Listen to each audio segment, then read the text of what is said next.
శ్రీ సచిదానంద సద్గురు సాయినాథ్ మహారాజ్ की जय। ఓం శ్రీ దత్తాత్రేయ గురుభ్యో నమః। శ్రీ గురు రంగావధూత నమో నమః। మంగళవారం పారాయణం ప్రారంభం। విశ్వనేస్తం శ్రీ రంగావధూత చరితామృతం అధ్యాయం 45।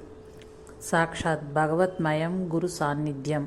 అందరూ నిద్రిస్తూ రండి అని తన దగ్గరకు వచ్చే భక్తులను ఉద్దేశించి అంటారు శ్రీ తాజుద్దీన్ బాబా। అంటే గురువును ఆశ్రయించి ఆయన సన్నిధిలో గడుపువారు భయాలు బాధలు మర్చిపోవాలని, ఏ జన్మలో ఏ పాపాలు చేయబట్టి ఏ కష్టాలు వచ్చాయనే దిగులు, ఏ పుణ్యకార్యాలు చేస్తే భగవంతుని ప్రాపకం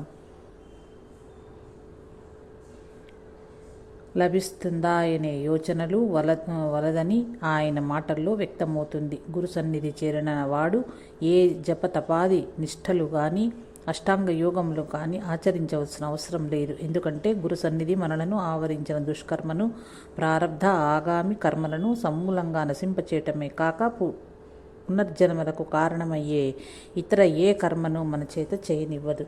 సంచిత కర్మకు తావుండదు। గురువును ఆశ్రయించిన గురుభక్తుల హృదయాలలో కూడా చెప్పలేనంత మార్పు దానికదే సిద్ధిస్తుండటం గమనార్హం। నిజముగా గురువును ఆశ్రయించిన వారి జీవితం శాంతితో పరిఢవిల్లుతుంటుంది।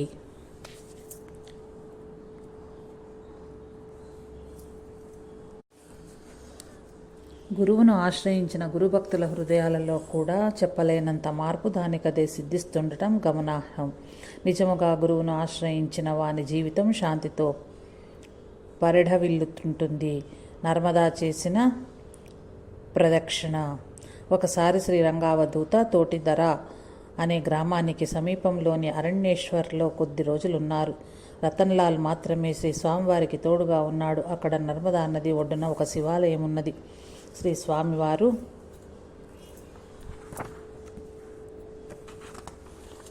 అందులో విడిది చేశారు। అది వర్ష ఋతువు, కుండపోతగా వర్షాలు కురుస్తున్నాయి। నర్మదా పోటెత్తి పల్లపు ప్రాంతాలను ముంచెత్తుతోంది। వర్షాలు వచ్చిన ప్రతిసారి నర్మదా నది పొంగటం, ఆ మందిరం పూర్తిగా నీట మునగటం పరిపాటి। శ్రీ స్వామివారు ఉంటున్న శివాలయం తప్పనిసరిగా మునగకు గురవుతుందనడంలో ఎలాంటి అనుమానము లేదు।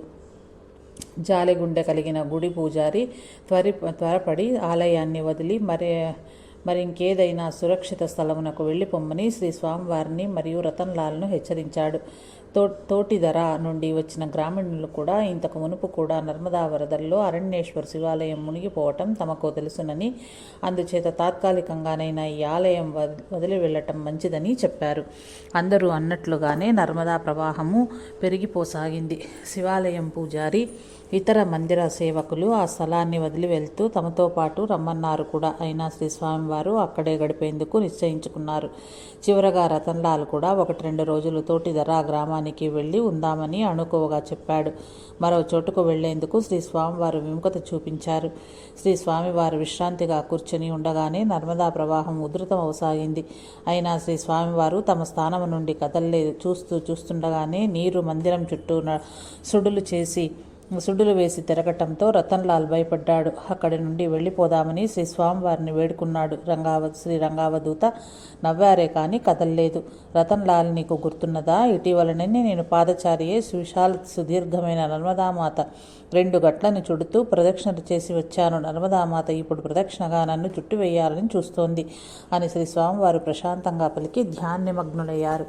చివరకు ఆయనను తడుపుతూ నర్మదా చుట్టేసింది। నీరు ఆయనను తడుపుతూ మందిరం చుట్టూ ప్రవహిస్తోంది। ప్రవాహం పెరుగుతోంది। అయినా శ్రీ స్వామివారు కదల్లేదు। రతన్లాల్ భయపడసాగాడు। రతన్లాల్కు వెన్నులో వణుకు పుట్టుతోంది। దిక్కుతోచని స్థితిలో ప్రాణాలపై ఆశలు వదులుకుని గురుదేవుల వద్ద అలానే పడి ఉన్నాడు। మరికొద్ది క్షణంలోనే ఉరుకులు పరుగులతో సుడులు తిరుగుతూ ఒండ్రు మట్టిని పులుముకున్న వరద నీరు మందిర పరిసరాలను ముంచెత్తుతూ ముందుకు దూకింది। రతన్లాల్కు ప్రాణాలు పైనే పోయినట్లయింది। తర్వాత కాసేపటికి ప్రవాహం తగ్గుముఖం పట్టింది। మందిరంలో నీరు కూడా తగ్గుముఖం పట్టింది। శ్రీ స్వామివారు చెప్పినట్లు నర్మదా నది ఆలయాన్ని, ఆలయంలో ధ్యాననిమగ్నులైన శ్రీ స్వామివారిని చుట్టుముట్టిందే కానీ ముంచివేయలేదు। రతన్లాల్ దీర్ఘంగా ఊపిరి తీసుకుని గండం గడిచినందులకు మహాశివునకు గురుదేవులకు ఒదిగి ఒదిగి దండాలు పెట్టాడు. శ్రీరంగావధూత వంటి మహనీయుని సాన్నిధ్యము సాక్షాత్తు పరబ్రహ్మ సన్నిధియే కదా. అందుకే నర్మదా మాత ఆయనను చుట్టి స్పర్శించి తరలిపోయి ఉంటుంది. ఆ మహాదేవునకు శ్రీ గురుదేవులకు భేదమేమున్నది మరి? అందరినీ లాక్కొచ్చేదే అదే. సాధారణంగా శ్రీ స్వామివారు ఉపన్యాసాలు ఇవ్వటం అరుదు. ఎవరైనా ఏవైనా సందేహాలు అడిగితే సరళంగా క్లుప్తంగా సమాధానం చెప్పేవారంతే. శ్రీ స్వామివారిని వారి సన్నిధిన క్షణమైనా గడుపు భక్తులు శాంతిని అనుభవిస్తుండటం విశేషం. భక్తులు ఎవరైనా సందేహాలు అడిగితే ఆయన చెప్పే వివరణ వారిని పూర్తిగా సంతృప్తిపరుస్తుంది.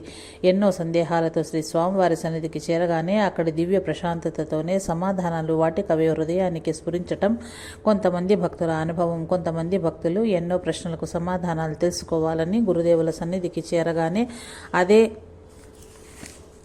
సమయానికి శ్రీ స్వామివారి చర్చల్లో అవే విషయాలు తమ ప్రశ్నలకు జవాబులుగా దొరుకుతుండటం మరో విశేషం.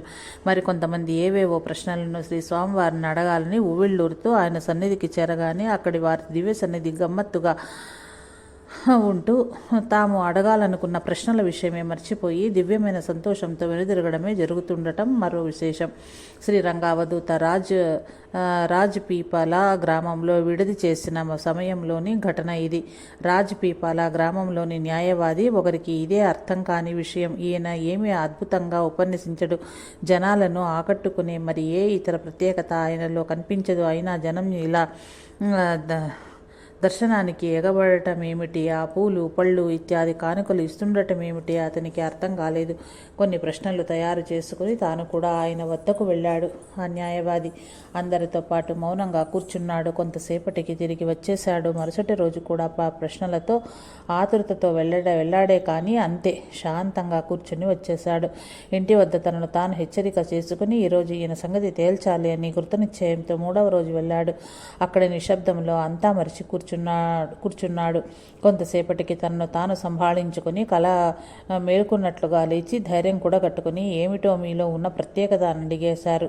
నీవు 2 రోజులుగా వస్తున్నావు, మౌనంగా కూర్చుని వెళ్తున్నావు, ఇప్పటికీ అడిగావు, నిన్న మొన్న ఈ మాట ఎందుకు అడగలేకపోయావు అని అడిగారు శ్రీ స్వామివారు. చెప్పలేను బాబ్జీ, కానీ ఇక్కడి నుండి ఇంటికి వెళ్ళిన కాసేపటికి మనసు ఎంతో చికాకుగా ఆందోళనగా మారేది. ఇక్కడికి మరలా రావాలని గట్టిగా అనిపించేది. ఇక్కడ అకారణంగా మనసు ప్రశాంతమయ్యేది. అందుకే వచ్చానని చెప్పాడు ఆ న్యాయవాది. నీవు చూడలేనిది, వివరించలేనిది, తెలుసుకోలేనిదే అది. అయినా దానికి ఉనికిని వాస్తవాన్ని కాదనేంత స్పష్టంగా అనుభవించావు. సందేహం ఏ కాస్త ఆ విషయంలో లేదు. అదే ఆ ప్రశాంతతే, ఆ కారణమైన నిశ్శబ్ద స్వాంత విశ్రాంతతే భగవత్తత్వం. అదే అందరినీ లాక్కొచ్చేసింది. నీలాగే అందరూ అన్నారు ప్రశాంతంగా శ్రీ స్వామివారు. సాధువులు పరాన్న భుక్కులు కారు. ఈ ఘటన నవాపూర్లో జరిగింది. చాలామంది భిక్షువులు, సాధువులు, సన్యాసులు ఆధ్యాత్మిక సాధన చేస్తామని చెప్పి ఏ పని చెయ్యకుండా సోమరులై సంఘం మీదనే ఆధారపడి జీవిస్తున్నారు. వీరి వలన మానవాళికి ఉపయోగం ఉన్నదని ఎలా భావించగలము? విద్యావంతులైన ఒక యువకుడు శ్రీరంగావధూతను ప్రశ్నించాడు. అతడి ప్రశ్నకు ఏమాత్రం కోపగించని శ్రీ స్వామివారు చాలా సౌమ్యమైన స్వరంతో ఇలా చెప్పసాగారు. ప్రియమైన నేస్తమా, మీరు గమనించే ఉంటారు. నేను ఇక్కడకు వస్తున్నానని తెలిసిన వెంటనే ఇక్కడి ప్రజలు వారి ఇండ్లను, ఆవరణాలను శుభ్రం చేయని ఆరంభించారు. అంతేకాదు బజార్లను కూడా శుభ్రంగా ఊడ్చారు. నిజమే కదా? నన్ను సాదరంగా ఆహ్వానించటం కోసం ఈ పట్టణ ప్రజలు తమ ఇళ్లను, వాకిళ్లను, బజార్లను కూడా అందంగా అలంకరించారు. తోరణాలు,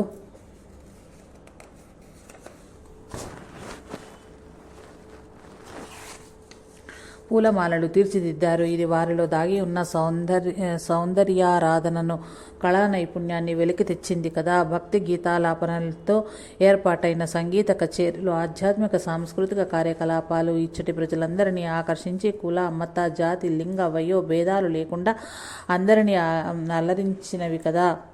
ఇలాంటి కార్యక్రమాల వలన కులము వర్గము అనే భేదాలు కొంతైనా తగ్గుతాయి కదా. చూడు మిత్రమా, టెంకాయలు, పూలు, పళ్ళు, కాఫీ, టీ, మిఠాయిలు మొదలైనవి అమ్మటానికి తాత్కాలికంగా ఏర్పాటైన దుకాణాలు, అంతకు మునిపే ఉన్న దుకాణాలు అన్ని వినియోగదారులతో క్రిక్కిరిసినవి కదా. దీని వలన కొంతైనా ఉపాధి దొరుకుతుంది కదా. ఈ పట్టణ ప్రజలు నేను ఇక్కడ ఉండగా ఏర్పాటు చేసిన సాంస్కృతిక కార్యక్రమాలన్నింటికీ హాజరవుతున్నారు. దీని వలన వారికి ఉన్న కొన్ని దురలవాట్లైనా కొన్ని రోజులైనా మానుచున్నారు కదా. అంతేకాదు ఇలాంటి కార్యక్రమాలు వారిని క్రమంగా చెడు మార్గం నుండి మళ్లించి నీతి నిజాయితీల వైపు ప్రయాణించేలా చేసి వారికి దైవత్వాన్ని దరిచేస్తుంటాయి.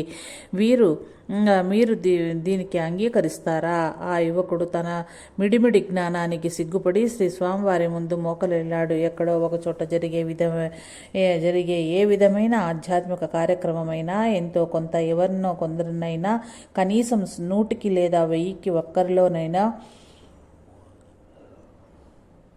మార్పు తీసుకువస్తుందని మహాత్ములు చెబుతుంటే మనం మాత్రం ప్రతి దానిని పనిగట్టుకుని విమర్శించేందుకు సిద్ధంగా ఉండటం అనేది మనలోని అజ్ఞానానికి సంకేతం తప్ప మన ఆధ్యాత్మిక పరిణితి కానే కాదు. అవధూత చింతన. శ్రీ గురుదేవ దత్త.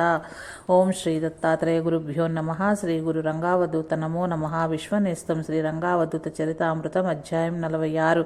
కపటత్వం ఎరుగని ఆస్తికత్వం. నిజమైన ఆధ్యాత్మికతలో మోసము, అన్యాయం, కపటము తదితర అవకర గుణాలకు తావు ఉండదు. అట్టి స్థితికి నిలువెత్తు ఉదాహరణమే శ్రీ రంగావధూత వంటి మహాత్ములు. అంతరంగం దైవత్వంతో నిండి ఉన్న మహాత్ములే ఆశ్రయించదగ్గవారు. అలా కాక వేషభాషలలో కవ్విపులతో తేనెలూరుతున్నట్లు పలుకులతో హావభావాలతో తదితర చర్యలతో తాము ఎంతో గొప్ప జ్ఞానులమని ఎదుటి వాళ్ళు గుర్తించేలా ప్రవర్తించే వాళ్లకు ఎంత దూరంగా ఉంటే అంత మంచిది. పుస్తక పఠనంతో దైవ దర్శనాలతో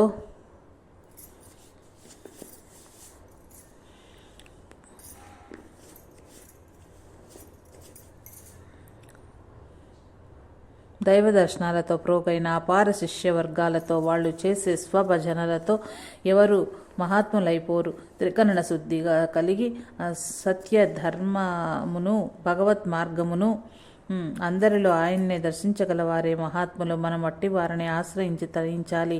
మీ భవిష్యత్ ఏమిటో చెప్పండి. శ్రీ రంగావధూతకు యవ్వన ఆరంభంలో జరిగిన సంఘటన ఇది. అప్పట్లో ఆయన పాండురంగునిగా పిలువబడుతున్నారు. పాండురంగునకు 20 ఏళ్లు దాటాయి. అందరి తల్లుల వలె పాండురంగ తల్లి రుక్మిణి కూడా కుమారుడు వివాహం చేసుకుని సుఖ సంతోషాలతో జీవనం గడపాలని కాంక్షిస్తూ ఉండేది. ఒకరోజు పాండురంగ ఇంటి లోపల ఉన్నప్పుడు తల్లి బయటి వరండాలో ఏదో పని చేసుకుంటూ ఉన్నది. అదే సమయంలో జాతకం చుచ్చి భవిష్యత్తు చెప్తుండే ఒక జ్యోతిష్కుడు ఆ ప్రాంతానికి వచ్చాడని తెలిసి తల్లి రుక్మిణి అతన్ని ఇంటికి పిలిపించింది. అతన్ని కూర్చోబెట్టి పాండురంగ యొక్క జాతక చక్రాన్ని చేతిలో ఉంచి భవిష్యత్తు ఎలా ఉండబోతోందో చెప్పమని, ముఖ్యంగా కుమారుని వైవాహిక జీవితం గురించి తెలుపమని కోరింది. ఆ జ్యోతిష్కుడు జాతకాన్ని చదువుతూ ఏవో లెక్కలు వేస్తూ ఉన్నాడు. అతడు వేసే జాతక లెక్కల కంటే అతడు చేసే హావభావాలు చర్యలు అధికంగా కనిపిస్తున్నాయి. కొద్దిసేపు లెక్కిస్తాడు, కొద్దిసేపు ఆలోచించినట్లు కళ్ళు మూసుకుంటూ మౌనంగా ఉంటూ ఎదుటి వారిలో ఉత్కంఠతను రేకెత్తించేలా చేయసాగాడు.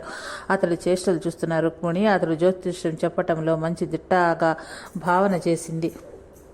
కానీ అతడి అదృష్టము మరోలా మారింది. తల్లి జ్యోతిష్కుని మాటల సవ్వడికి లోపల ఉన్న పాండురంగ బయటకొచ్చాడు. అక్కడ జరుగుతున్న నాటకం చూస్తూ వరండాలో అట్లే నిలబడ్డాడు. ఆ జ్యోతిష్కుడు తన తల్లిని ఎంతటి అవివేకని చూస్తున్నాడు పాండురంగ. ఇక నిలవరించుకోలేక ఇంటిలోకి వెళ్ళి ఒక పెద్ద దుడ్డు కర్రను తీసుకొని పరుగుతో జ్యోతిష్కుని వద్దకు చేరి, అయ్యా, ఇప్పుడు మీ భవిష్యత్తు ఎలా ఉండబోతుందో చెప్పగలరా? ఇప్పుడు ఈ కర్ర మీ బుర్ర కొడుతుందో లేదో అంచనా వేసి చెప్తారా అని పాండురంగ అరిచినట్లుగానే మాట్లాడాడు. పాండురంగను చూడగానే తన ఆటలు చల్లవని ఆ జ్యోతిష్కుడికి అర్థమైంది. గబగబా అక్కడి నుంచి జారుకున్నాడు.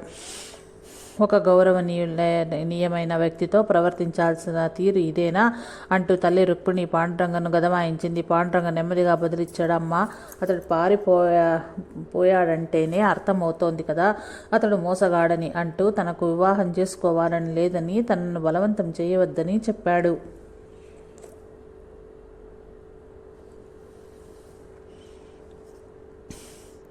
పటాటోపం బట్టబయలు.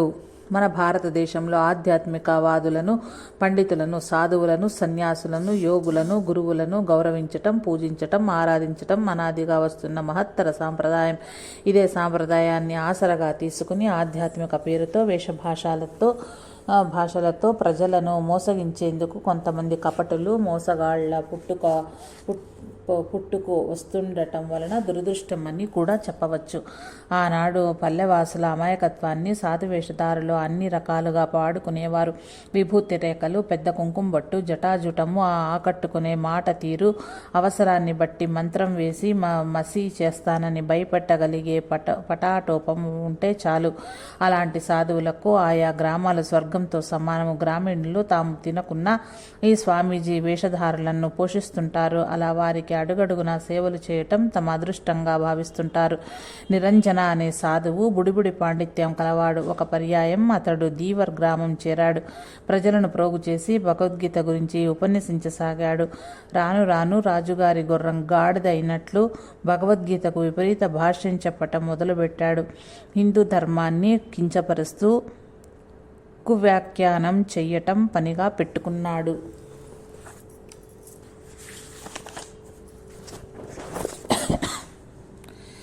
దీవర్ గ్రామవాసులు నారేశ్వర్ చేరి శ్రీ రంగావధూతకు అతడి సంగతి వివరించారు. వారితో కలిసి ఆయన దీవర్ గ్రామం చేరారు. శ్రీ స్వామివారు రావటంతో అదే రోజు ఆ కపట సాధువు నిరంజన్ ఊరు విడిచి పారిపోయాడు. దివ్యత్వం పాదం మోపిన చోట పైశాచికం పారిపోదా మరి? శ్రీ స్వామివారు దీవర్ గ్రామం రావటం ఆ గ్రామీణుల అదృష్టము. ఇలా వచ్చిన గురుదేవులు 4 రోజులకు పైగా భగవద్గీతను ఎంతో సరళంగా ఉపన్యాసాల ద్వారా బోధ చేశారు. ఆ విధంగా వారు దీవర్ ప్రజలను మహత్తరంగా ఆశీర్వదించారు. వెలుగు లేకపోవటమే చీకటి అవుతుంది. కానీ చీకటికి తనదంటూ ఉనికి ఎక్కడిది? అవసరాలు తీర్చుకోవటం ఆధ్యాత్మికమా? అప్రియమైన సహోదరి, స్వామి రంగావధూత నా స్వప్నంలో కనిపించి నీ చేతి భిక్ష స్వీకరిస్తానని చెప్పారమ్మా అంటూ ఒక భిక్షుకుడు ఒక పేద గిరిజ మహిళ వద్దకు వచ్చి అన్నాడు. అమాయకురాలైన ఆ యువతి శ్రీ స్వామివారిపై ఎనలేని ప్రేమాభిమానాలు కలిగి ఉండటం వలన స్వప్నంన చెప్పబడినవి అయినా స్వామివారి మాటలపై గౌరవం ఉంచి తన దగ్గర ఉన్న వస్తువులను కొన్నింటిని అమ్మి ఆ భిక్షువునకు షడ్రసోపేత భోజనము ఏర్పాటు చేసింది. భారత సాంప్రదాయంలో ఎవరికైనా ఎప్పుడైనా అన్నదానం చేయటం అనేది పుణ్యదాయకమైన విషయం. అయితే ఆమె భర్త ఆ విషయమై ఆమెతో గొడవ పడ్డాడు. ఆమె ఆలోచన రహితంగా అన్నదానం చేసిందని అతని వాదన. ఇదిలా ఉండగా అదే భిక్షకుడు 2 రోజుల తరువాత మరలా వచ్చి మీ ఇంట్లో నన్ను ఒక రాత్రి బస చేయమని బాబ్జీ రంగావధూత గారు చెప్పారు. రాత్రి నేను కలగన్న విషయం ఇది. అందుచేత నాకు ఒక సుఖవంతమైన పడక ఏర్పాటు చేయవలసిందని ఆజ్ఞాపించాడు. నిర్మల మనస్కురాలైన ఆ యువతి భిక్షువు చెప్పిన ఊహించని కోరిక విని ఆశ్చర్యపడినప్పటికీ తన భర్తతో చెప్పి ఆ భిక్షువుకు తగిన ఏర్పాట్లు చేయవలసిందిగా కోరింది. ఆమె భర్త ఈ భిక్షువు ఎవరో మోసగాడని అనుమానపడ్డాడు. అందువల్ల అతడు శ్రీ స్వామివారిని కలిసి తగిన సలహా తీసుకుందామని తలిచాడు. వెంటనే తన భార్యను తీసుకుని శ్రీ స్వామివారి వద్దకు చేరుకున్నాడు. తమకు ఏమాత్రం తెలియని ఆ భిక్షువు యొక్క వికారమైన కోరికను వివరించారు. శ్రీ స్వామివారు వెంటనే అంతటి భావోద్వేగాలు ఎన్నటికీ పనికిరావు.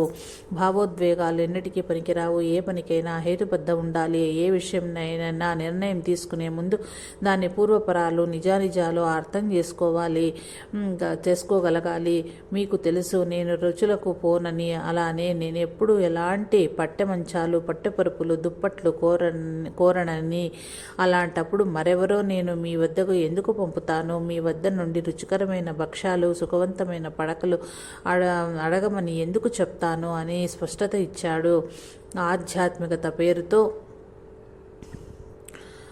ఆధ్యాత్మిక పేరుతో అవసరాలు తీర్చుకునేందుకు భక్తుల మనోభావాలతో ఆటలాడుకోవటం తగదు. అవధూత చింతన.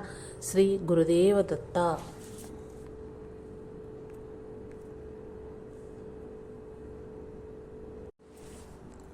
ఓం శ్రీ దత్తాత్రేయ గురుభ్యో నమః. శ్రీ గురు రంగావధూత నమో నమః. విశ్వనేస్తం శ్రీ రంగావధూత చరితామృతం అధ్యాయం 47.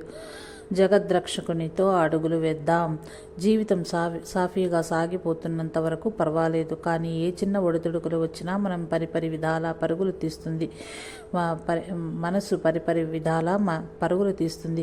ఏదో కాస్త భక్తి ఉందనుకున్న వాడి దగ్గర నుండి గురువును ఆశ్రయించామని ఆటలకు చెప్పుకుంటూ సంసార అపేక్ష వీడని మరి ఎందరి పరిస్థితి అయినా ఇలానే ఉంటుంది. సద్గురువు భగవత్ స్వరూపి కావున ఆయనంతటి సమర్థుడు మరెవరూ ఈ సృష్టిలో లేరు. ఆయన మనలను లౌకిక బాధల నుండి, గ్రహ సంచారాల బాధల నుండి మాత్రమే కాదు, సంసార మోహజాలము నుండి కూడా రక్షించి తన ఒడిలో నిలుపుకొని ప్రజ్ఞానమును కలిగించి మనకు భేదం లేకుండా చేస్తాడు. మన ఇంద్రియాలను, వ్యక్తులను, ప్రపంచాన్ని కాకుండా సద్గురువును మాత్రమే ఆశ్రయించినప్పుడు ఇదంతా సాధ్యం చేస్తాడు. మనం చేయాల్సిందల్లా భగవంతుని ప్రతిరూపమైన సద్గురునితో కలిసి అడుగులు వేయటమే మన పని. ఆ యముడైనా దరిచేరలేదు. మదన్ లాల్ పాండ్యాభాయి శ్రీ రంగావధూతకు అనుంగు భక్తుడు. అతడు నిత్యము శ్రీ స్వామివారి దర్శనానికి వచ్చి వెళ్ళేవాడు. ఒకసారి ఒక జ్యోతిష్కుడు మదన్లాల్ ఇంటికొచ్చాడు. పనిలో పనిగా ఆయన జన్మకుండలి తెప్పించి చూచాడు జ్యోతిష్కుడు. తన లెక్కలకు అందిన సమాచారం చెప్పవచ్చునా లేదా అని సంశయించాడు. అది గమనించిన మదన్లాల్ గట్టిగా అడిగేసరికి రాబో శ్రావణంలో అతనికి మృత్యుగండం ఉన్నదని, మరణం తథ్యమని వివరించి వెళ్ళాడు. పులి కంటే గిలి పెద్దదన్నట్లు మదన్లాల్కు మరణచింత రోజురోజుకు పెరగసాగింది. మరొక ఆలోచన లేదు. శ్రావణంలో మరణమున్న భయం అతడిని చితి కంటే చింత భయంకరం అన్నట్లు పీడించసాగింది. చిక్కి శల్యమైనాడు మదన్లాల్. భయం తన వశం చేసుకోవటంతో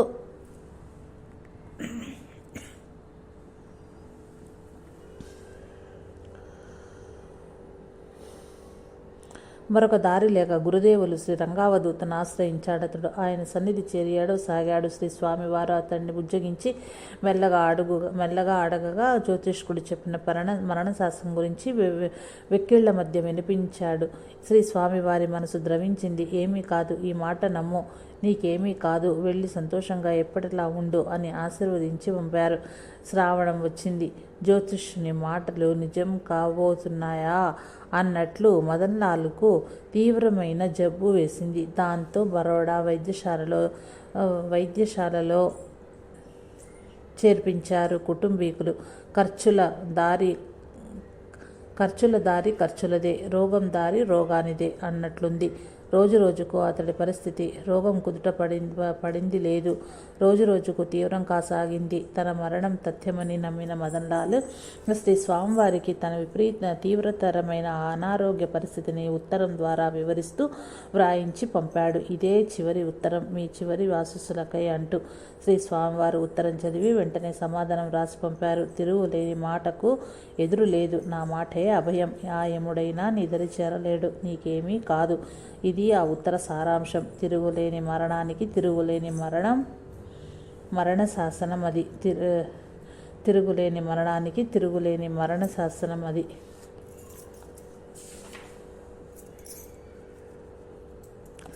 ఇక్కడ శ్రీ స్వామివారు ఉత్తరం రాసిన సమయానికి అక్కడ రోగ తీవ్రత తగ్గుముఖం పట్టడం విశేషం. శ్రీ స్వామివారు లీలోద్ నుండి విశ్వనాథ శాస్త్రిని, మరొక బ్రాహ్మణుని పిలిపించి మదన్లాల్ ఆరోగ్యం కోసం సంకల్పించి దత్తపాదుకులకు అభిషేకం చేయమని ఆదేశించారు. 16 రోజుల పాటు తాను శ్రీ రంగావధూత వ్రాసిన దత్త నామ సంకీర్తనలోని సంస్కృత భాష శ్లోకాలను 16 ఆవృతాలు చదువుతూ దత్తపాదుకులకు ఆవు పాలతో అభిషేకం చేయమని చెప్పారు. ఆ బ్రాహ్మణుడు అలాగే 16 రోజుల పాటు చేశారు. వారికి శ్రీ స్వామివారి సంకల్పమే ఆదేశమైనట్టు మదన్లాల్ సంపూర్ణ ఆరోగ్యవంతుడై తిరిగి వచ్చి గురుదేవుల పాదాలకు సాష్టాంగంగా నమస్కరించారు. దత్తనామ సంకీర్తన పఠనము, దత్తపాదుకులకు ఆవు పాలతో అభిషేకం చేయడము గొప్ప ఫలితాన్నిచ్చే కార్యంగా నేటికి భక్తులు నమ్మి ఆచరిస్తుండటం విశేషం. యమునికైనా తప్పరాని శాసనం కదా గురుమూర్తి అభయం. వారు అన్యథా కర్తుం అన్న సామర్థ్యానికి నిలువెత్తు సాక్ష్యం. మరి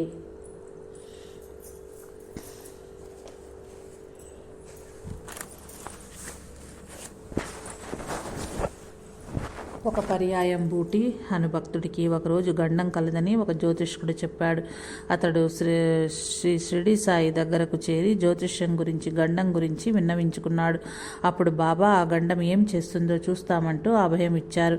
ఆ రోజు రాత్రి బూటికి మార్గ మధ్యంలో ఒక పెద్ద కాలనాగు ఎదురయింది. కానీ అది అతన్ని ఏమీ చేయకపోవటం విశేషం. జ్యోతిష్యం మన యొక్క భవిష్యత్తును తెలుపుతుంటే ఆ భవిష్యత్తులో జరుగు ఉపద్రవాలను సైతం నివారించి జ్యోతిష్యాన్ని తలరాతను మార్చగలడు ఒక సద్గురువే. భగవాని స్నేహం భక్తునితోనే. 1950 ప్రాంతంలో శ్రీ స్వామివారు నారేశ్వర్ నుండి కొందరు యాత్రికులతో కలిసి పుణ్యక్షేత్ర సందర్శనానికి వెళ్ళినప్పటి ఘటన ఇది. అప్పుడు ఒకసారి యాత్రికులందరూ మాట్లాడుకుంటుండగా వారి సంభాషణలో ఒక విషయం నుండి మరొక దానికి మారుతూ జ్యోతిష్యం మీదకు వచ్చాయి. ప్రతి ఒక్కరూ గ్రహాల యొక్క మంచి చెడు ఫలితాలను చెప్పటం ప్రారంభించారు. వారందరి నిరాధారమైన అనిశ్చయమైన వాదనలను సహించలేకపోయారు. వారితో పాటే ఉన్న శ్రీ స్వామివారు అందుచేత ఆయన చాలా స్పష్టంగా ఇలా అన్నారు: స్నేహితులారా, దయచేసి నా మాట వినండి. రాజుగారికి స్నేహితుడు ఒకడు ఉన్నాడు. రాజు దర్బారు నందు పరిచారకుని వద్ద నుండి ఉన్నత స్థాయి మంత్రి వరకు ఎవరైనా సరే ఆ రాజుగారికి స్నేహితుడైనా దానిని ఖచ్చితంగా గౌరవిస్తారు. అలానే విశ్వానికి రాజైన సర్వరక్షకుడైన భగవానునికి సేవకులైన ఈ గ్రహరాశులన్నీ కూడా అతని భక్తుల జోలికి రావు. ఆ భక్తులను నొప్పించే సాహసం చెయ్యవు. ఎందుకంటే ఆ భగవానుని స్నేహము భక్తునితోనే. కాబట్టి మరి మనం ఇలాగే మిగిలిపోయి గ్రహరాశుల గమనాలలో పడి నలిగిపోదామా? భగవానుని స్నేహితులుగా ఉందామా? అవధూత చింతన. శ్రీ గురుదేవ దత్త.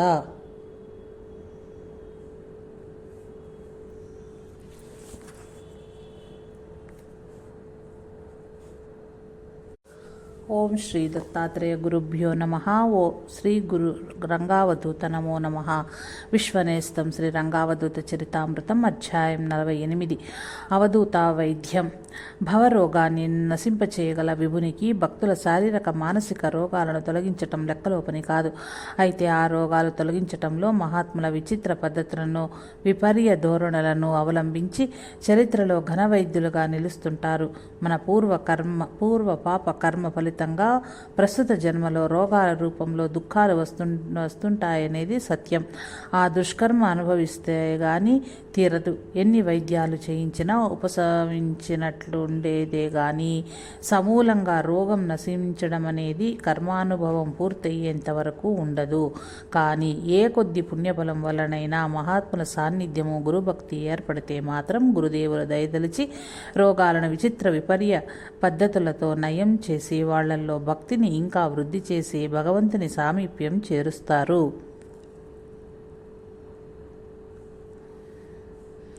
మట్టితో వైద్యం. నారేశ్వరకు అతి సమీపంలో ఉన్న ఊరు సాయర్. ఆ ఊరి అమ్మాయి సులోచన బెన్కు ఠాకూర్ లాల్ షాతో వివాహం జరిగింది. అతడికి భగంధరం అనే వ్యాధి వచ్చింది. 3 సార్లు ఆపరేషన్ చేశారు. అయినా పూర్తిగా తగ్గలేదు. ఆయన అత్తగారు సాయర్ గ్రామం నివాసి, శ్రీ స్వామివారికి భక్తురాలు. తన అల్లుడి బాధను స్వామికి విన్నవించి ఏడ్చింది. బాధ ఉన్న చోట ఎర్రమట్టి పూయండి, తగ్గుతుంది అని సెలవిచ్చారు శ్రీ స్వామివారు. ఆమె అట్లే తన అల్లుడికి ఆ వైద్యం చేయించింది. ఆ వైద్యంతో చాలా త్వరగా అతనికి ఆ బాధ పూర్తిగా నయమైంది. గాడిద దైవం కాదా? ఒకసారి ఒక వ్యక్తికి అనారోగ్యంగా ఉన్నదని తల్లి అతన్ని వెంటబెట్టుకుని శ్రీ స్వామివారి దగ్గరకు చేరింది. కుమారుడి బాధ చెప్పుకున్నది.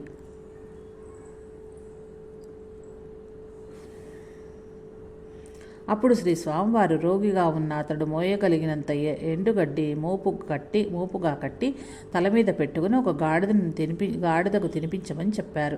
అప్పుడు ఆ తల్లి, ఆవు లేదా దున్నపోతు లేదా మరే ఇతర జంతువులకు కాకుండా మీరు ఎందుకు గాడిదకే పెట్టమని చెప్తున్నారని అడిగింది. వెంటనే శ్రీ స్వామివారు, ఏమి గాడిద జంతువు కాదా? దానిలో భగవంతుడు లేడా అని ప్రశ్నించారు. ఇక నోరు మెదపకుండా ఆ తల్లి శ్రీ స్వామివారు చెప్పినట్లే చేయగా ఆమె కుమారుడు ఆరోగ్యవంతుడయ్యాడు.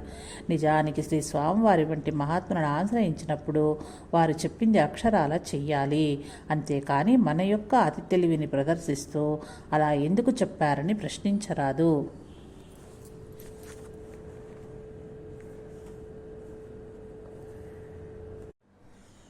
కిరోసిన్ ఔషధం. శ్రీ రంగావధూత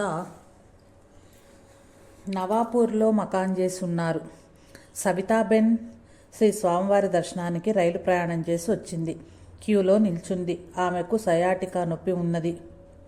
ఎవరో చెప్పగా కెరోసిన్ పూసుకుని ఉంది. దర్శనానికి తన వంతు రాగానే శ్రీ స్వామివారికి నమస్కరించి లేచింది. ఎలా ఉన్నావని పరామర్శించారు శ్రీ స్వామివారు. ఆమె తన బాధంతా వెళ్ళబోసుకుంది. కిరోసిన్ పోయడం చేస్తే తగ్గుతుంది, ఆ పని చెయ్యి అన్నారు స్వామివారు. పూసే ఉన్నాను అందామె. అయినా ఇప్పుడు చెప్పాను కదా, ఇప్పుడు పూయి అన్నారు స్వామివారు. సవితాబెన్ బయటకు వచ్చి జరిగిన విషయం చెప్పింది ఆ దగ్గరి భక్తులకు. సరే, అప్పుడు పూస్తే పూసావు, బాబ్జీ చెప్పారు కదా, ఇప్పుడు మరలా పూయి అని సూచించారు ఆ భక్తులు. అట్లే ఆమె నడుం నుంచి కాలు అంతా కెరోసిన్ రాసి మర్దన చేసింది. నొప్పి మటుమాయమైంది. శ్రీ స్వామివారి మాటే మందు కదా.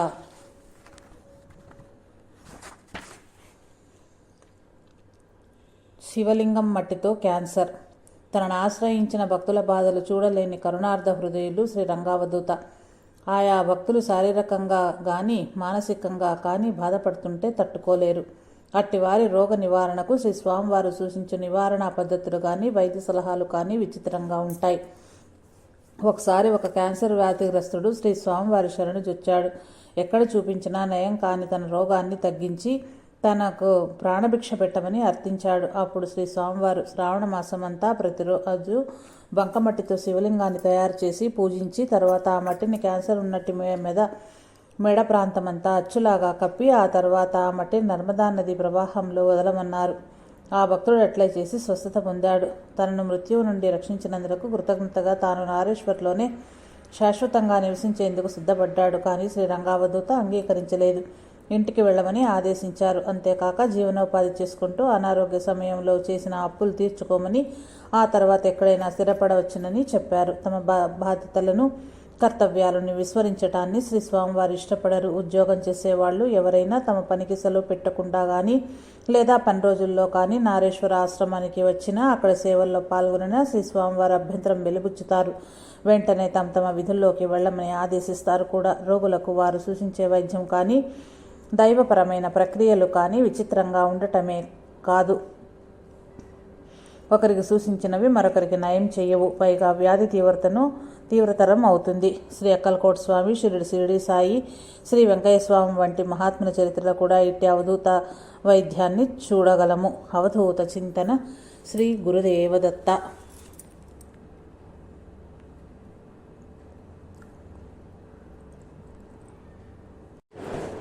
ఓం శ్రీ దత్తాత్రేయ గురుభ్యో నమః. శ్రీ గురు రంగావధూత నమో నమః. విశ్వనేస్తం శ్రీ రంగావధూత చరితామృతం అధ్యాయం 49. మహాత్ముని మహత్వత్వం.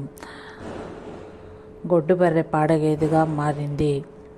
అది 1936వ సంవత్సరం నారేశ్వర్లో మొట్టమొదట అతిథి గృహం నిర్మించబడుతున్నది. అతిథి గృహ నిర్మాణానికి ఎంపిక చేసిన స్థలము సహజంగానే నర్మదా నది గర్భానికి దూరంగా ఎత్తులో ఉన్నది. అందుచేత నిర్మాణానికి అవసరమయ్యే నీరు నర్మదా నది నుండి తీసుకెళ్లటం బహుశ్రమతో కూడిన ఈ సమస్యకు పరిష్కారంగా ఒక భక్తుడు తన దగ్గర ఉన్న గొడ్డు బర్రె గేదెను ఇచ్చాడు. అందుకు గాను ఆ భక్తునికి ప్రతిఫలం కూడా ఇచ్చారు శ్రీ స్వామివారు. భక్తులందరి వలె ఆ గేదె కూడా తన వంతుగా కష్టపడి నీళ్లు మోసేది. అతిథి గృహ నిర్మాణం సమాప్తమైంది. ఆ గేదెను ఇచ్చిన గ్రామస్తుని అంగీకారంతో శ్రీ స్వామివారు దాన్ని దీవర్ గ్రామానికి చెందిన చతుర్భాయి అను భక్తుడికి తన ఇంటికి తోలుకోవలసిందిగా చెప్పారు. చతుర్భాయితో శ్రీ స్వామివారు ఇలా చెప్పారు: ఈ గేదెను ఆదరించు, ప్రేమతో దీనికి దాణా వేసి ఆశ్రయం కల్పించు, త్వరలోనే అది నీ రుణం తీర్చుకుంటుంది అని. చతుర్భాయి సంఘ సేవకుడు శ్రీ స్వామివారు తనకిచ్చిన ప్రయోజనం లేని బహుమతిని చూచి మొదట ఆశ్చర్యపోయాడు. కానీ గురువు మాట కాదనరాదు కాబట్టి కిమ్మనక తనకిచ్చిన బహుమతిని తనతో పాటు తీసుకెళ్లాడు. ఆశ్చర్యకరంగా గొడ్డు బర్రె కొద్ది రోజుల్లోనే కట్టటము, ఈనటము, పాలివ్వటము జరిగాయి. శ్రీ స్వామివారి మహత్తత్వానికి ఆ భక్తునితో పాటు గ్రామస్తులందరూ సంభ్రమాశ్చర్యాలకు గురి అయ్యారు. అందుకే అంటారు, సత్పురుషుల వాక్కులను దేవుడే అమలు చేస్తాడు అని. ఆశ్రమంలో నీళ్లు మోసి ఎంతగానో సేవ చేసిన ఆ గొడ్డు బర్రెకు ఆశ్రయం కల్పించడమే కాక దాని వలన చూసుకుంటున్న భక్తునికి కూడా ఆదాయం వనరు ఏర్పాటు చేయటం శ్రీ స్వామివారి కరుణకు సంకేతము. అంతేకాక ఆ గొడ్డు బర్రెను చతుర్భాయికు అందివ్వటం వెనుక ఏ రుణానుబంధం దాగి ఉన్నదో కదా. గొడ్డు బర్రె నుండి పాలు వచ్చేలా చేసి పాటిగేదగా మార్చిన ఇట్టి ఘటనలు శ్రీ గురు చరిత్రలోనూ అక్కలకోట స్వామి చరిత్రలో కూడాను చూడగలము. మౌనం సంపూర్ణ ఆశీర్వాదమే. మదన్ భాయి అన్నతుడు బిల్లి మోరా గ్రామానికి చెందినవాడు. తాను శ్రీరంగావధూత స్వామి దర్శనానికి మొదటిసారి నారేశ్వర్ వచ్చాడు. శ్రీ స్వామి వారితో పరిచయం ఉన్న సర్దేశాయి గారితో కలిసి వచ్చాడు. ఆ రోజు దర్శనానికి పెద్దగా క్యూ కట్టి ఉన్నారు భక్తులు.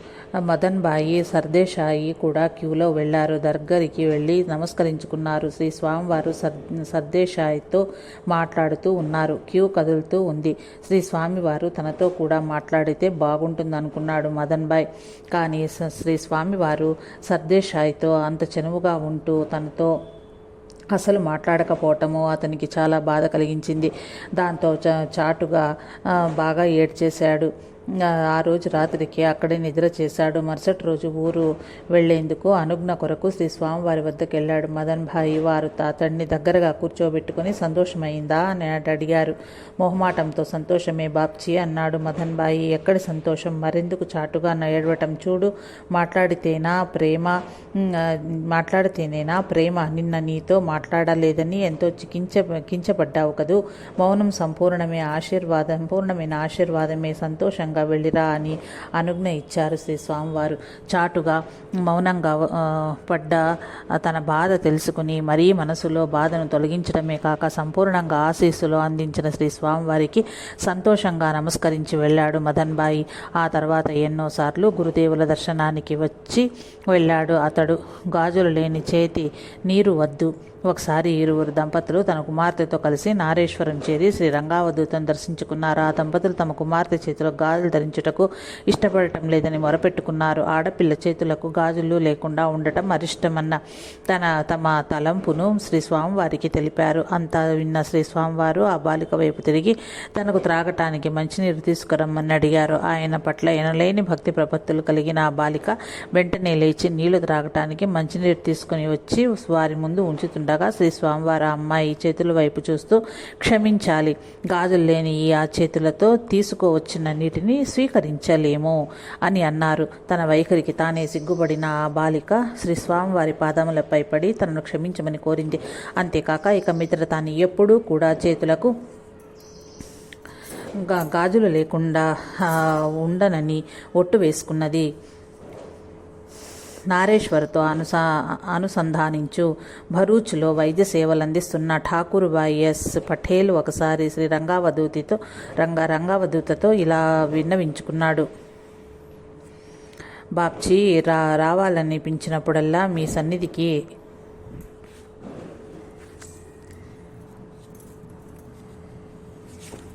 నారేశ్వర్ రాలేకపోతున్నాను. ఏం చేయాలో తెలియటం లేదు. ఎందుకు రావాలనుకుంటున్నావు అని అడిగారు శ్రీ స్వామివారు. జ్ఞానోదయం కోసం బాప్జీ. మీ ఇంట్లో విద్యుత్ ఉన్నది కదా, మీరు ఎప్పుడైనా మీ ఇంటి నుండి విద్యుత్ సరఫరా చేసే కేంద్రానికి గల దూరాన్ని గురించి ఆలోచించారా? లేదు బాప్జీ. ఇంట్లో చీకటి పోగొట్టేందుకు మాటిమాటికి విద్యుత్ సరఫరా కేంద్రానికి వెళ్తూ ఉంటారా? లేదు బాప్జీ. ఒకసారి సరిగా అనుసంధానింపబడితే చాలు, ఇంటిలోని చీకట్లు పారద్రోలబడతాయి. స్నేహితుడా, సరిగ్గా అదే విధానాన్ని అనుసరించు. నీ ఆలోచనలు నారేశ్వర్తో సరిగా అనుసంధానించు. జ్ఞానోదయము అదే కలుగుతుంది. ఇక్కడకు రానవసరం లేదు అని చెప్పిన సమాధానం విని అతడు తృప్తి పడ్డాడు. లేని స్థితిని నమ్ముతున్నారు.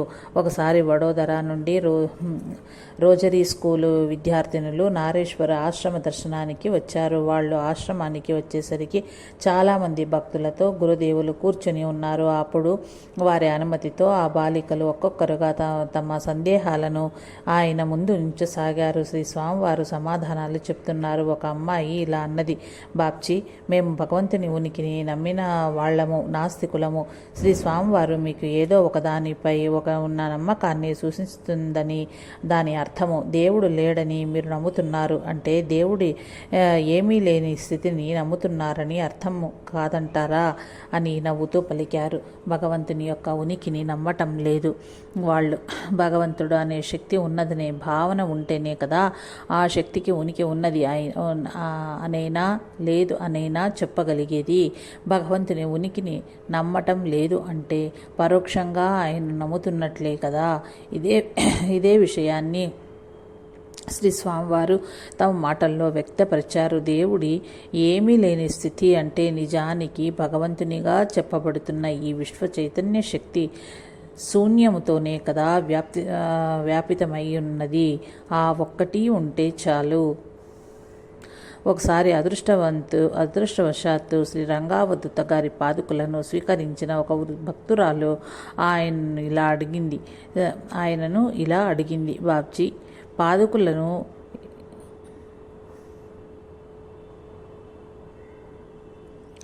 ఎలా పూజించాలి? అందుకోసం ఏదైనా ప్రత్యేక పద్ధతి ఏమైనా ఉన్నదా? లేదు, అలాంటి ప్రత్యేక పద్ధతులేమీ లేవు. పాదుకులను ఆరాధించేందుకు నిజమైన భక్తి ఒక్కటి ఉంటే చాలు అని ప్రశాంతంగా సమాధానమిచ్చారు శ్రీ స్వామివారు. మనందరికీ ఆయనే ఆధారం.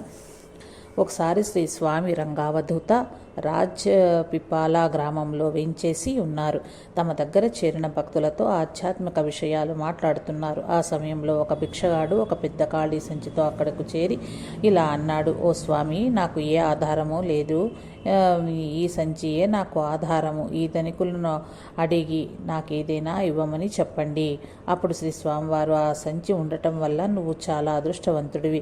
నా దగ్గర కనీసం అది కూడా లేదు అని అంటూ ఇంకా ఇలా అన్నారు, ఆ సంచిని విసిరివేయి. నా వలే ఏ ఆధారము లేకుండా ఉండు. ఇతర ఆధారమేమీ లేని వాళ్లకు ఆ భగవంతుడే ఆధారంగా నిలుస్తాడు అని చెప్తూ అసలైన మార్గాన్ని ఆ భిక్షుకునికే కాదు మనందరికీ స్పష్టపరుస్తున్నారు.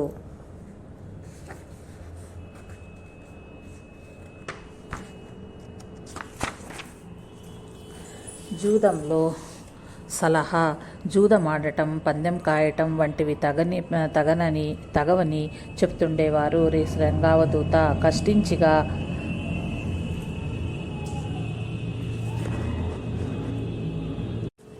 జూదంలో సలహా: జూదమాడటము, పందెం కాయటము వంటివి తగవని చెప్తుండేవారు శ్రీ రంగావధూత. కష్టించగా వచ్చినదే పవిత్రమైన ఆదాయమని కష్టించగా వచ్చిందే పవిత్రమైన ఆదాయమని, జూదమాడటం అత్యాశకు లోనవడమేనని అనేవారు. ఆ రోజుల్లో పలువురు అత్యాశాపరులు కాటన్ మార్కెట్లో నంబర్లపై పందెం కాసేవారు. ఆ నంబర్ వస్తే పందెం కాసిన మొత్తానికి ఒక్కోసారి 50-100 రెట్లు కూడా ఎక్కువ సొమ్ము లభించేది. అందుకే మారుమూల పల్లెల్లో కూడా జూదం పట్ల ఆడ అమ్మగా తేడా లేకుండా చాలామందికి అదే బలహీనతగా ఉండేది. శ్రీ రంగావధూత నారేశ్వర్ చేరిన తొలి రోజుల్లో ఈ జూదము విషయంలో సలహా ఇమ్మని చాలామంది సతాయిస్తూ ఉండేవారు. ఒకరోజు ఒక జూదగాడు జూదంలో గెలిచే అంకె చెప్పమని వారిని తెగ సతాయించసాగాడు. శ్రీ స్వామివారు దూరంగా ఆడుకుంటున్న పాపను చూపి ఆమెను అడిగితే చెబుతుందన్నారు. ఆ జూదగాడు వెళ్ళి చాలా స్నేహపూర్వకంగా ఆ పాపను అడిగాడు. ఏవేవో నంబర్లు చెప్పింది. అతడు తిరిగి వచ్చి మళ్ళీ శ్రీ స్వామివారినే చెప్పమని కోరాడు. శ్రీ స్వామివారు, నేనేం చేయగలను మిత్రమా, ఆ పాప 1వ నెంబర్ చెప్తే మీ పని నెరవేరుతుంది అన్నారు. ఆ తర్వాత అప్పటికప్పుడు ఆయన, రాముడన్నా దత్తుడన్నా నీవెలా మారుతావయ్యా, నీ ఒకడివిదే కదా సత్తస్వామి అంటూ పాడసాగారు. ఆ జూదగాడు ఆటకు వెళ్ళి 1 మీద పందెం పెట్టబోయి ఎందుకైనా మంచిదని తలిచి ₹1 మాత్రమే 1 మీద పందెం పెట్టాడు. 1కే ఆ రోజు గెలుపు. కానీ అతను పందెం కాసిన రూపాయికి ఫలం ఎక్కువ రాలేదు. వెళ్ళి శ్రీ స్వామివారిని అడగా, కష్టించి సంపాదించమనే నేను చెప్పింది, వెళ్ళి అలా బ్రతుకు, ఇలా కాదు అని మందలించారు. ఎక్కడ ఉంటే అక్కడలానే ఉండాలి.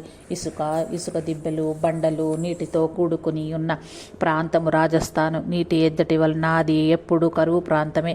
కొంతమంది భక్తులతో కలిసి ఉత్తరప్రదేశ్ యాత్ర జరుపుతూ రాజస్థాన్ గుండా ప్రయాణం చేస్తున్నారు శ్రీ రంగావధూత.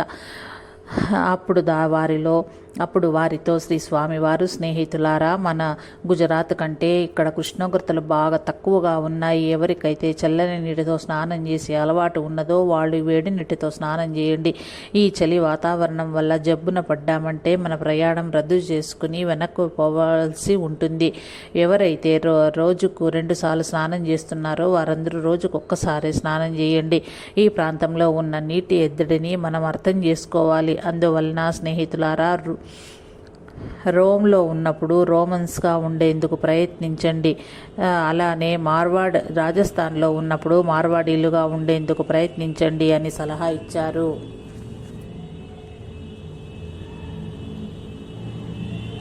హృదయపూర్వక సమర్పణ. శ్రీ రంగావధూత నారేశ్వర్లో శాశ్వతలై నిలిచేందుకు ఆ స్థలాన్ని సూచించిన వ్యక్తి దాసకాక. నిర్జరారణ్యంలో తమ తపో సాధన కొనసాగిస్తున్న శ్రీ స్వామివారికి కుటీరం నిర్మించడం, ఆహారానికి అవసరమైన వస్తువులను సమకూర్చడం, ఇంకా ఇతర అవసరమైన సేవలు చేస్తుండేవాడు దాసకాక. అంతేకాక సాధువులకు, భక్తయాత్రికులకు చేతనైనంత సేవలు చేసుకునేవాడు. ధనరూపేణా కూడా సేవలు అందించేవాడు ఆయన. దాసకాక కుమార్తె పేరు మ్యూలీబెన్, ముద్దు పేరు మ్యూలిఫాయ్. తండ్రి చేసే దాన ధర్మాలు చిన్నప్పటి నుంచి ఆమెకు నచ్చేది కాదు. సాధువులకును యాత్రికా భక్తులను పని పాఠాలేని దేశదిమ్మరులుగా తలపోస్తుండేది. అట్టివారు సమాజానికి భారమని, వాళ్లకు అవసరమైన గౌరవ మర్యాదలను ఇచ్చి, తిండి పెట్టి, బట్టలిచ్చి మనమే చెడగొడుతున్నామని విమర్శలు కూడా చేస్తుండేది. అయినప్పటికీ తండ్రికి అనలేని గౌరవం చేస్తుండే మ్యూలీబెన్ తండ్రి మాట మీరని దవటంతో ఇష్టం లేకపోయినా సాధు పొంగువులను ఆదరించడం ఆమెకు ఒక అలవాటుగా మారింది. అలా అని ఆమె నాస్తికురాలు మాత్రం కాదు. రామాయణ మహాభారతంలే కాక భగవద్గీతను కూడా ఆమూలాగ్రం క్షుణ్ణంగా చదివిన విఘ్నురాలు. ఆమె తన వివాహానంతరం భర్తతో కలిసి నారేశ్వరకు 5 కిలోమీటర్ల దూరంలో ఉన్న కహానా గ్రామంలో నివసించసాగింది. శ్రీరంగావధూత యొక్క గొప్పతనాన్ని, మహత్వాన్ని మొదటి నుండి దాసకాక శ్రీ గ్రహించగలిగినప్పటికీ మ్యూలీబెన్కు శ్రీ స్వామి వారి గురించి అవగాహన ఏమీ లేదు.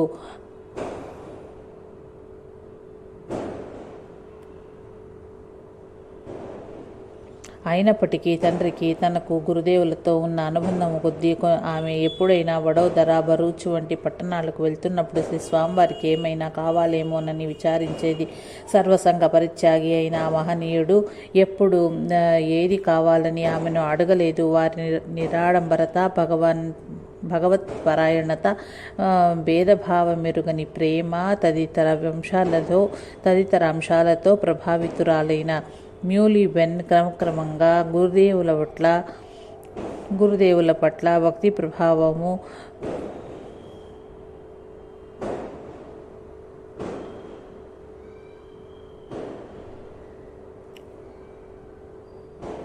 భగవత్పరాయణత, భేదభావమెరుగని ప్రేమ తదితర అంశాలలో ప్రభావితురాలైన మ్యూలీబెన్ క్రమముగా గురుదేవుల పట్ల భక్తిభావమును పెంపొందించుకున్నది. ఒకసారి మ్యూలీబెన్ భరూచ్ వెళ్తూ నారేశ్వర్ను సందర్శించి శ్రీ స్వామివారి కోసం ఏమైనా తీసుకురమ్మంటారా అని ఆయన కోరింది. షరామామూలే అన్నట్లు తనకేవీ అవసరం లేదన్నారు ఆయన. ఏదో ఒకటి అడగవలసినదే అని పట్టుబట్టింది మ్యూలీబెన్.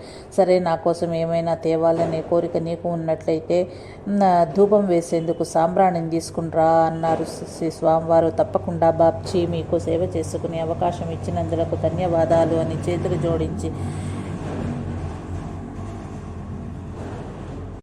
జోడించింది మ్యూలీబెన్. నీవు హృదయపూర్వకంగా సమర్పణ చేయాలనే ఉద్దేశంతో సాంబ్రాణిని కొనేటట్లయితే ఆ విషయం నీకు కూడా రూఢి అవుతుంది. ఎలా బాబ్జీ? నేను ప్రతిరోజు ఉదయాన్నే 8 నుంచి 9 గంటల మధ్యన ఇక్కడ నిప్పులపైన కానీ లేదా చిన్న ఎండుపులను కాల్చి వాటిపైన కానీ సాంబ్రాణితో ధూపం వేస్తాను. అయితే ఆ సమయంలో అవి ఇక్కడ సుగంధాలు వెదజల్లుతాయి. కానీ అదే సమయంలో కహానాలో ఇంట్లో ఉండే నీవు కూడా వాటి సుగంధ పరిమళాలను ఆస్వాదిస్తావు. చూద్దాంలేండి అని పలికి నమస్కరించి భరూచుకు ప్రయాణమై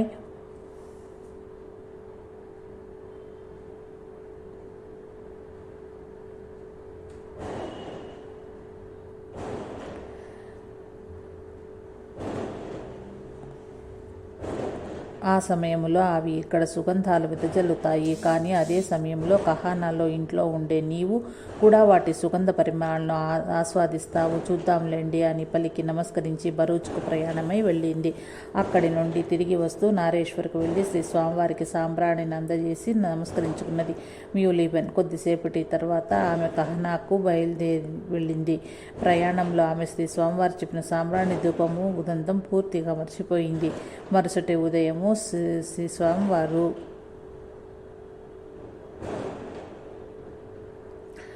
మరునాటి ఉదయం శ్రీ స్వామివారు యథావిధిగా తమ విధులు నిర్వర్తిస్తూ కొంత సాంబ్రాణిని రాజేసిన నిప్పులపై వేశారు. ఆశ్రమమంతా ధూపం అలుముకొని సుగంధభరితమైంది. ఆశ్చర్యం, సరిగా అదే సమయానికి కహానాలో లోని మ్యూలిబెన్ గృహంలో కూడా తీయని సుగంధ పరిమళాలు నిండుకున్నాయి. తీయని ఘాటైన సుగంధాలను ఆస్వాదించిన మ్యూలిబెన్ దిగ్భ్రాంతి చెందింది. ఆమె మొదట తన ఇల్లంతా వెతికింది. తమ కుటుంబ సభ్యులెవరైనా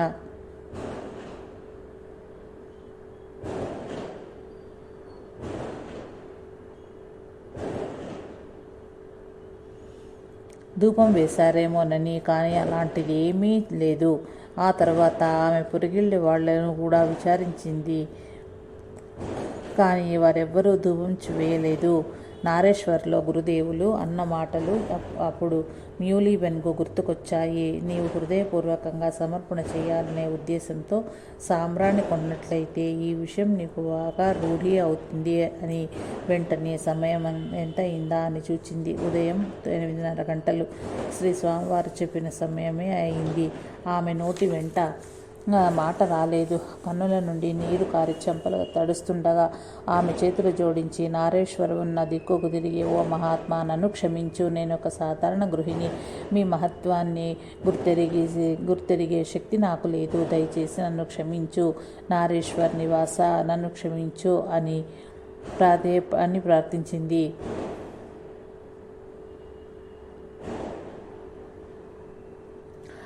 లక్ష్యంతో కూడా శిక్షణలు. అమృతలాల్ మోడీ డిగ్రీ చదివే రోజుల్లో గంగావధూతతో కలిసి చదువుకున్నారు. ఆశ్రమం ఏర్పడిన రోజులలో ఆయన కూడా శ్రీ స్వామివారి వద్దకొచ్చి ఉండిపోయారు.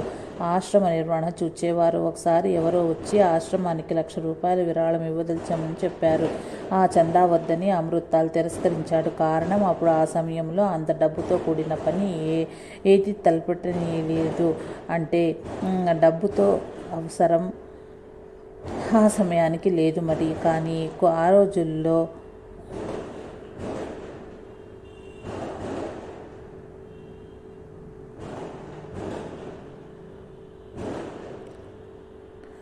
₹1,00,000 అంటే చాలా పెద్ద మొత్తమే.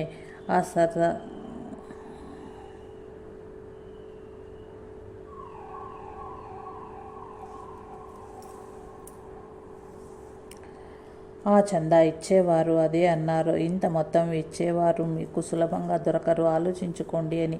అమృతలాల్ అంతే చురుగ్గా ఇస్తే తీసుకునేవారు, ఇచ్చేవారు ఎందరో దొరుకుతారు. ఇస్తానన్నా వద్దనేవారు దొరుకుతారు. చూడండి, కష్టం మరి వెళ్ళిరండి అని మర్యాదగా పంపారు. అమృతలాలు అంతే చురుగ్గా ఇస్తే తీసుకునేవారు, ఇచ్చేవారు ఎందరో దొరుకుతారు. ఇస్తానన్నా వద్దనేవారు దొరుకుతారో ఏమో చూడండి. కష్టం మరి వెళ్ళిరండి అని మర్యాదగా పంపారు. అవసరము ఆయనదే, అవసరం తీర్చే దారి వారిదే. అవసరం లేనప్పుడు వచ్చే దానాలు పరీక్షలే కదా. అది శ్రీ స్వామివారి శిక్షణ. అవధూత చింతన. శ్రీ గురుదేవదత్త. మంగళవారం పారాయణం సంపూర్ణం. జై సాయి మాస్టర్.